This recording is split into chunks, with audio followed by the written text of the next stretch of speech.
Bismillahirrahmanirrahim. Assalamualaikum warahmatullahi wabarakatuh. Bertemu kembali bersama saya Suci Rahmayati, salah satu mahasiswa dari Digitech University dari kelas E3 dengan NPM 101204042. Pada kesempatan kali ini saya akan mencoba untuk membahas salah satu materi dalam mata kuliah Pendidikan Agama Islam 5 dengan dosen pengampu Bapak Maman Suryaman ME. Pada kesempatan kali ini materi yang akan saya bahas yaitu mengenai Al-Quran sebagai pedoman hidup. Untuk mengetahui penjelasannya seperti apa, mari kita simak penjelasan berikut ini. Seperti yang kita ketahui, Al-Quran merupakan pedoman hidup bagi umat Islam. Hal ini dikarenakan di dalamnya terkandung segala sumber hukum yang harus dilaksanakan dalam kehidupan. Al-Quran merupakan kitab suci umat Islam yang diturunkan oleh Allah Subhanahu wa Ta'ala kepada Nabi Muhammad SAW melalui malaikat Jibril. Al-Quran secara umum ialah untuk dibaca, dipahami, dan diamalkan sebagai petunjuk atau pedoman hidup manusia. Sebagai pedoman hidup, Al-Quran adalah tuntunan bagi seluruh umat manusia.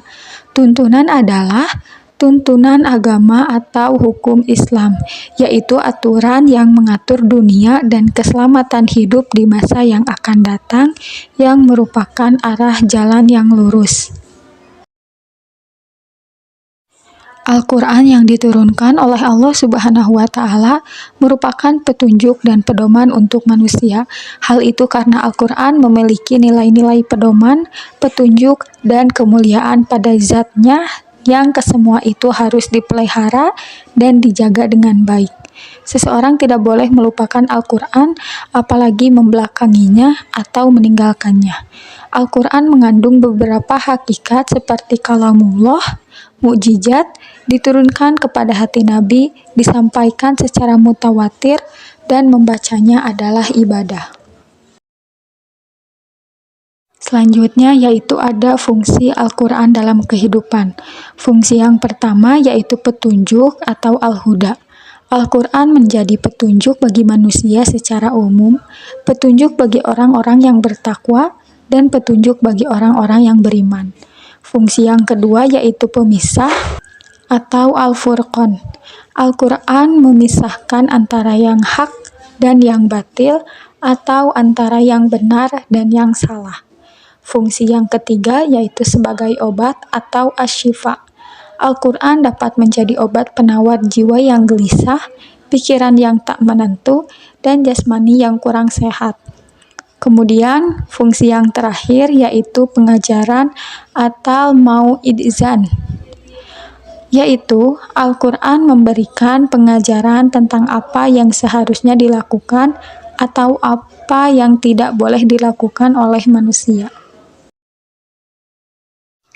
Sebaik-baiknya buku adalah Al-Quran, yang di dalamnya surat dengan ilmu pengetahuan termasuk moral, berperilaku baik, kejujuran, kebaikan, dan lain-lain.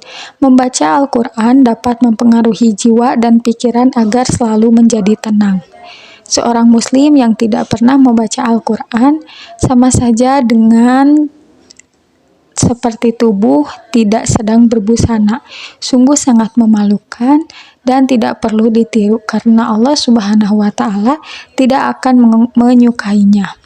Sesuai dengan hadis yang pernah diriwayatkan oleh Muslim yang dinyatakan oleh Abi Ummah radhiyallahu anhu, Baginda Rasulullah Shallallahu Alaihi Wasallam berkata, "Bacalah olehmu Al-Quran, karena sesungguhnya akan menjadi pemberi syafaat pada hari kiamat, nanti untuk siapa saja yang membacanya." Penjelasan yang terakhir yaitu mengenai manfaat membaca Al-Quran.